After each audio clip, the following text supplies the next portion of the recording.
नमस्कार। आज आठवड्याच्या शेवटच्या कामकाजाच्या दिवशी सकाळी शेअर मार्केट सुरू झाल्यापासून घसरण होती आणि दिवसभर मार्केट खालीच होते।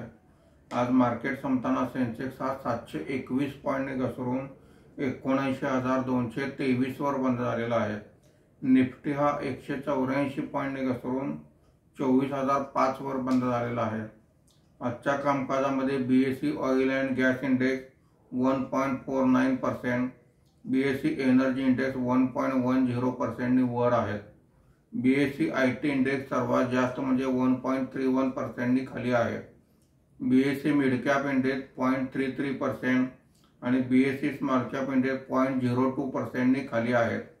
आजच्या कामकाजामध्ये निफ्टीमध्ये वाढलेले मुख्य शेअर्स पुढील प्रमाणे: ONGC 5.21%, Tata Motors 3.31%, Titan company 1.85%, SBI life insurance 1.79% अशी वाढ आहे।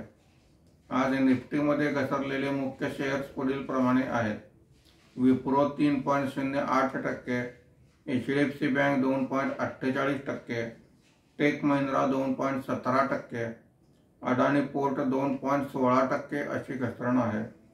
क्रूड तेलाच्या किमतीमध्ये झालेल्या वाढीमुळे तसेच जागतिक संकेत चांगले नसल्यामुळे आज शेअर बाजारात घसरण झालेली आहे। शनिवार आणि रविवार शेअर मार्केटला सुट्टी आहे। सोमवारी पुन्हा भेटूया। धन्यवाद।